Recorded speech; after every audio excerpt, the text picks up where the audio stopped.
BCom first year के प्यारे विद्यार्थियों, आपके एबीएसटी पेपर फर्स्ट में कॉरपोरेट एंड फाइनेंशियल अकाउंटिंग का पेपर है।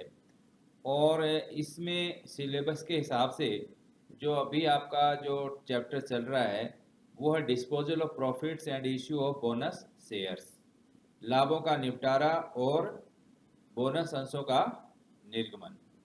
तो ये जो चैप्टर है, इस चैप्टर में आपको मैंने जो आज का जो टॉपिक लिया है वो है capital profits and capital losses, पूंजीगत लाभ एवं पूंजीगत हानियां। तो पूंजीगत लाभ और पूंजीगत हानि क्या होती है, ये आपको अकाउंटेंसी के विद्यार्थी होने के नाते आपको पता होना चाहिए।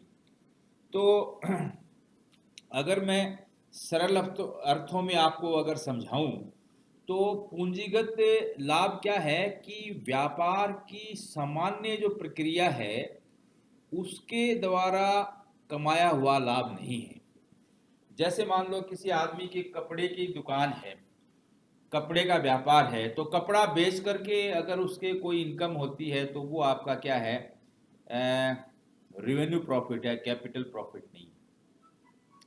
और कपड़े की दुकान का पुराना काउंटर अगर उसने कोई बेचा है, पुराना काउंटर जो उसकी फिक्स असेट्स थी और उसमें अगर कोई लाभ हुआ है तो वो कैपिटल प्रॉफिट है।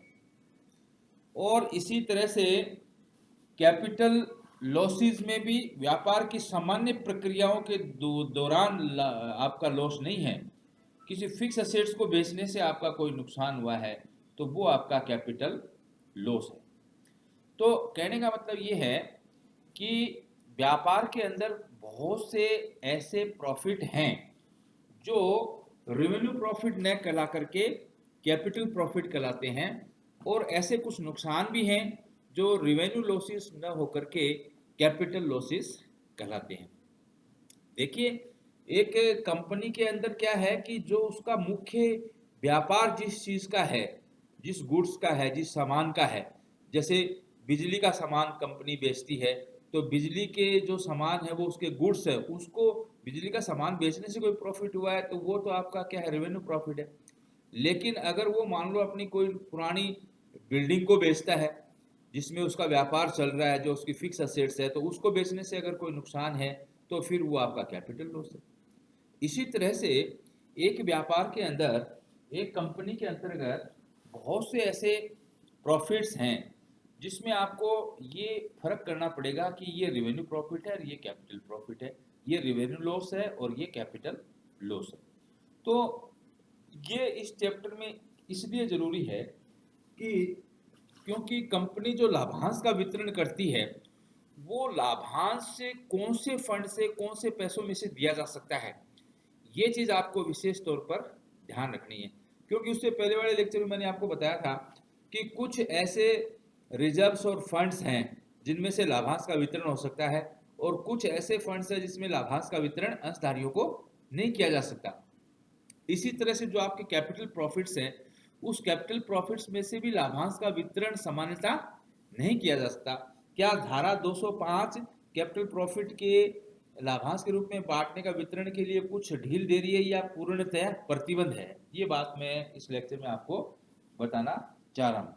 तो देखिए, जो आपके जो कैपिटल प्रॉफिट्स हैं वो क्या हैं, ये आपको इस लेक्चर में अच्छी तरह से दिमाग में बैठ जाना चाहिए।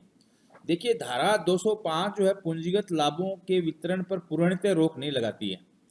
पूंजीगत लाभ वे लाभ होते हैं जो कि व्यापार के सामान्य व्यवहारों से उत्पन्न होकर अन्य कारणों से उत्पन्न होते हैं।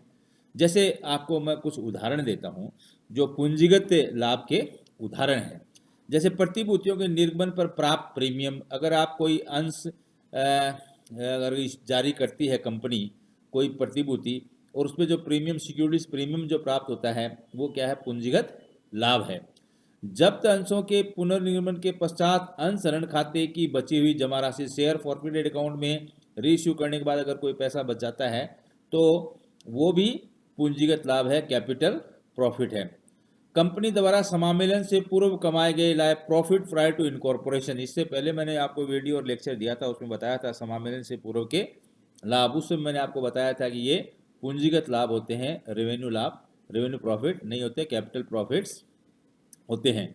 कंपनी के ऋण पत्रों के शोधन पर प्राप्त लाभ या बट्टा, ऋण पत्रों का शोधन करते समय कम मूल्य दाम अगर दिए जाए ऋण पत्रधारियों को तो वो भी कंपनी का कैपिटल प्रॉफिट होता है। इसी तरह से स्थायी संपत्तियों को बेचने से प्राप्त लाभ।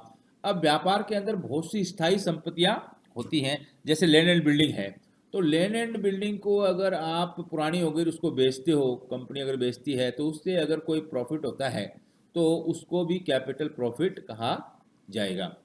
तो अब उक्त जो मैंने अभी आपको उदाहरण दिए हैं पूंजी लाभ के मध्य लाभांश वितरण के लिए उपलब्ध है अथवा नहीं, इसके संबंध में कुछ बातों का आपको अध्ययन करने की आवश्यकता है।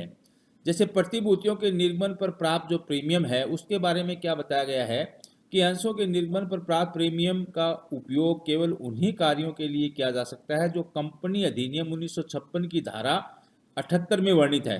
अतः अंशों के निर्गमन पर प्रीमियम में से लाभांश बांटना स्वीकृत नहीं है, परंतु ऋण पत्रों के निर्गमन पर प्राप्त प्रीमियम पर धारा 78 के प्रतिबंध लागू नहीं होते हैं। अतः कानूनन कंपनी ऋण पत्रों के निर्गमन पर प्राप्त प्रीमियम में से लाभांश वितरित कर सकती है, परंतु व्यवहार में ऋण पत्रों के निर्गमन पर प्राप्त प्रीमियम में से कंपनियां सामान्यतया लाभांश घोषित नहीं करती। अब जब्त अंशों के पुनर्निर्माण के पश्चात अंश ऋण खाते की बची हुई जो जमा राशि होती है, शेयर फॉरफिटेड अकाउंट में कुछ बैलेंस रह जाता है रीइश्यू फॉरफिटेड शेयर्स को रीइश्यू करने के बाद, तो कंपनी अधिनियम के अनुसार यह राशि पूंजी संचय कैपिटल रिजर्व खाते में स्थानांतरित करना अनिवार्य है। अतः यह राशि लाभांश वितरण के लिए उपलब्ध नहीं है, इसमें से लाभांश का वितरण नहीं किया जा सकता। कंपनी द्वारा समामेलन से पूर्व कमाया गया लाभ, profit prior to incorporation. Company एक वैधानिक व्यक्ति है जिसका जन्म समामेलन के दिन होता है। कोई भी व्यक्ति अथवा संस्था यदि अपने जन्म से पहले लाभ कमाती है तो ऐसा लाभ पूंजीगत लाभ होता है तथा उस पूंजीगत लाभ या जो ख्याति को अपलिखित करने में, उस पूंजीगत लाभ को ख्याति को अपलिखित करने में उपयोग लिया जाता है अथवा पूंजीगत संचय में स्थानांतरित किया जाता है। अतः समामेलन से पूर्व का लाभ वैधानिक रूप से लाभांश वितरण के लिए उपलब्ध नहीं है। सही अर्थों में समामेलन से पूर्व के लाभ की रकम वह राशि है जिसके बराबर राशि व्यापार के विक्रेताओं वेंडर्स से क्रय की गई शुद्ध संपत्तियों के क्रय मूल्य परचेज कंसिडरेशन के रूप में अप्रत्यक्षतः चुकाया गया है। अतः समामेलन से पूर्व अवधि के लाभ की इस राशि का उपयोग व्यापार विक्रेताओं से क्रय की गई शुद्ध संपत्तियों विशेषकर स्थायी संपत्तियों अथवा ख्याति के मूल्य को कम करने में अथवा व्यापार विक्रेताओं को क्रय मूल्य पर चुकाए गए ब्याज को अपलिखित करने में अथवा पूंजी संचय के निर्माण में किया जा सकता है। यह ध्यान रहे कि समामेलन से पूर्व की हानि पूंजीगत हानि है और इसी कारण से इसे ख्याति की रकम में जोड़ा जाता है। समामेलन से पूर्व की अगर कोई हानि है तो उसको गुडविल अकाउंट में डेबिट किया जाता है। कंपनी के ऋण पत्रों के शोधन पर प्राप्त लाभ या बट्टा, ये कैपिटल लॉसेस के उदाहरण हैं। तो कैपिटल प्रॉफिट्स के उदाहरण हैं। कंपनी के ऋण पत्रों के शोधन पर प्राप्त लाभ अथवा बट्टा, ये कैपिटल प्रॉफिट्स का उदाहरण है। ऋण पत्रों के शोधन पर लाभ या बट्टा पूंजीगत लाभ है, परंतु यदि कंपनी के अंतर्नियम अनुमति दें, आर्टिकल्स ऑफ एसोसिएशन, जैसे दो कंपनी के प्रलेख हैं, मेमोरेंडम ऑफ एसोसिएशन और आर्टिकल ऑफ एसोसिएशन, अगर आर्टिकल एसोसिएशन में अंतर्नियम में अनुमति है तो इसका उपयोग लाभांश वितरण में किया जा सकता है। कंपनी अधिनियम 1956 में इस पर कोई प्रतिबंध नहीं है, लेकिन व्यवहारिक दृष्टिकोण से उचित यही होगा कि इसका उपयोग पूंजीगत हानियों को अपलिखित करने में किया जाना चाहिए। ये इसकी प्रैक्टिकल सोच है, प्रैक्टिकल अप्रोच है। फिर बात आती है कि स्थायी संपत्तियों को बेचने से लाभ, सेल ऑफ फिक्स असेट्स। जैसे आप स्थायी संपत्तियों को बेचेंगे तो क्या होगा कि स्थायी संपत्तियों को बेचने से पूंजीगत लाभ उत्पन्न होते हैं। उनका लाभांश के रूप में वितरण तभी किया जा सकता है जब वे नगद में प्राप्त हो गए हों, कंपनी के अंतर्नियम लाभांश वितरण की अनुमति देते हों तथा व्यावसायिक संस्था की समस्त संपत्तियों के पुनर्मूल्यांकन पर संभावित हानियों की पूर्ति करने के बाद आधिक्य बचता हो।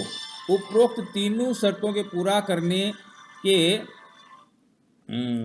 पर ही एक कंपनी स्थायी संपत्ति को बेचने से प्राप्त हुए लाभों में से लाभांश का वितरण कर सकती है। अब देखिए इसमें बात आती है कि जो स्थायी संपत्तियों को बेचने से जो पूंजीगत लाभ हुआ है वो लाभांश वितरण के लिए उपलब्ध है अथवा नहीं।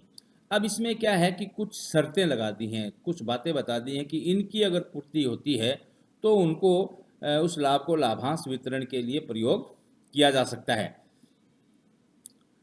कौन कौन सी बातें हैं? नकद में प्राप्त हो गए हों जब वे लाभांश लाभ, और कंपनी के अंतर्नियम लाभांश वितरण की अनुमति देते हों, दूसरा पॉइंट। तीसरा पॉइंट, व्यवसायिक संस्था की समस्त संपत्तियों के पुनर्मूल्यांकन पर संभावित हानियों की पूर्ति करने के बाद अगर कोई सरप्लस बचता है तब उस लाभ में से उपरोक्त तीनों शर्तें पूरा करने पर यह कंपनी स्थायी संपत्ति वो बेचने से प्राप्त हुए लाभ में से लाभांश का वितरण कर सकती है। अब जो बात आती है पूंजीगत, ये तो सारी बातें मैंने आपको बताई पूंजीगत लाभ के बारे में। अब क्या होता है कि पूंजीगत हानियां जो कैपिटल लॉसेज हैं उसका क्या अभिप्राय है, ये भी आपको अकाउंटेंसी के स्टूडेंट होने के नाते आपको पता होना चाहिए। अच्छा, क्या होता है कि कभी कभी कंपनी की स्थायी संपत्तियों का बाजार मूल्य गिर जाता है, इसलिए उनका पुस्तक मूल्य उनके बाजार मूल्य से अत्यधिक ऊंचा नजर आने लगता है। यदि कंपनी स्थायी संपत्तियों का पुनर्मूल्यांकन कर उन्हें बाजार मूल्य पर पुस्तकों में दर्शाने का निर्णय ले तो स्थायी संपत्तियों के पुनर्मूल्यांकन की हानि कंपनी की पूंजीगत हानि होती है। अब इसका क्या मतलब हुआ कि कई बार क्या होता है कि जो स्थायी संपत्तियां एक कंपनी के पास हैं उनका पुस्तक में जो मूल्य है वो और बाजार में जो मूल्य है उसमें बहुत ज़्यादा अंतर आ जाता है। इसलिए कंपनियां क्या करती है कि स्थायी संपत्तियों का पुनर्मूल्यांकन करती हैं, और पुनर्मूल्यांकन करने से संपत्तियों के मूल्य में, स्थायी संपत्तियों को मूल्य में जो गिरावट आई है तो उससे जो हानि हुई है उसको पूंजीगत हानि कहेंगे, उसको कैपिटल लॉस कहेंगे। अब कंपनी अधिनियम 1956 के अंतर्गत यह आवश्यक नहीं है कि लाभांश बांटने से पूर्व इस प्रकार की पूंजीगत हानि को अपलिखित किया जाए। समय समय पर न्यायालयों द्वारा दिए गए निर्णय के आधार पर भी यह कहा जा सकता है कि स्थायी संपत्तियों की बिक्री से अथवा पुनर्मूल्यांकन से उत्पन्न हानि को लाभांश घोषित करने से पूर्व लाभ में से अपलिखित करना अनिवार्य नहीं है। इस संदर्भ में कोष्टक में दिए गए न्यायालय निर्णयों को संदर्भ के रूप में देख सकते हैं। जैसे कुछ उदाहरण दिए हैं कोर्ट केसेस के। Bolton versus Natal land colonisation company limited 1982 and Werner versus general and commercial investment trust limited, ये कोर्ट के निर्णय हैं जिसमें ये कहा गया कि स्थायी संपत्तियों को बेचने से हानि या पुनर्मूल्यांकन से हानि को लाभांश बांटने से पूर्व लाभों में से घटाना कोई आवश्यक नहीं है, ये छूट दी गई है। अब वैधानिक दृष्टिकोण से तो पूंजीगत हानि को लाभांश घोषित करने से पूर्व अपलिखित करना अनिवार्य नहीं है, लेकिन व्यवहारिक दृष्टिकोण से यही उचित होगा कि स्थायी संपत्तियों को बेचने से उत्पन्न हुई हानि को तो उस वर्ष में तथा स्थायी संपत्तियों के पुनर्मूल्यांकन से उत्पन्न हानि को पुनर्मूल्यांकन वाले वर्ष अथवा आगामी 3 से 5 वर्षों में थोड़ा थोड़ा करके लाभों या संचयों में से अपलिखित कर दिया जाना चाहिए। अब देखिए ये एक इम्पोर्टेंट चीज़ आ गई है कि प्रैक्टिकल एस्पेक्ट क्या है, किताबों में क्या नियम दिया गया है और व्यवहार में कंपनियां क्या करती हैं, इस चीज़ का अब आपको विशेष ध्यान रखना है। एक बार दोबारा सुन लीजिए कि वैधानिक दृष्टिकोण से तो पूंजीगत हानि को लाभांश घोषित करने से पूर्व अपलिखित करना अनिवार्य नहीं है, लेकिन व्यवहारिक दृष्टिकोण से यही उचित होगा कि स्थायी संपत्तियों को बेचने से उत्पन्न हुई हानि को तो उस वर्ष में, सेम ईयर में, और तथा स्थायी संपत्तियों के पुनर्मूल्यांकन से उत्पन्न अगर कोई पूंजीगत हानि है तो पुनर्मूल्यांकन वाले वर्ष अथवा आगामी 3 से 5 वर्षों में थोड़ा थोड़ा करके लाभों में से या संचयों में से उसको अपलिखित कर दिया जाना चाहिए। तो ये जो आज अपना लेक्चर है ये मैंने आपको बताया कि पूंजीगत लाभ कैपिटल प्रॉफिट्स कौन से होते हैं, उदाहरण समेत आपको समझाया, और इसी तरह से पूंजीगत हानियां किसे कहते हैं इसको भी आपको उदाहरण समेत समझाया। तो ये आपको अच्छी तरह से, अगर आपके परीक्षा में एग्जाम में क्वेश्चन भी आता है कि पूंजीगत हानियां और पूंजीगत लाभों का उदाहरण सहित व्याख्या कीजिए, तो इसकी आप व्याख्या आसानी से कर सकते हैं, इसमें किसी तरह की आपको झिझक नहीं होनी चाहिए। तो आज के लेक्चर में बच्चों इतना ही है। Thank you very much for listening this lecture.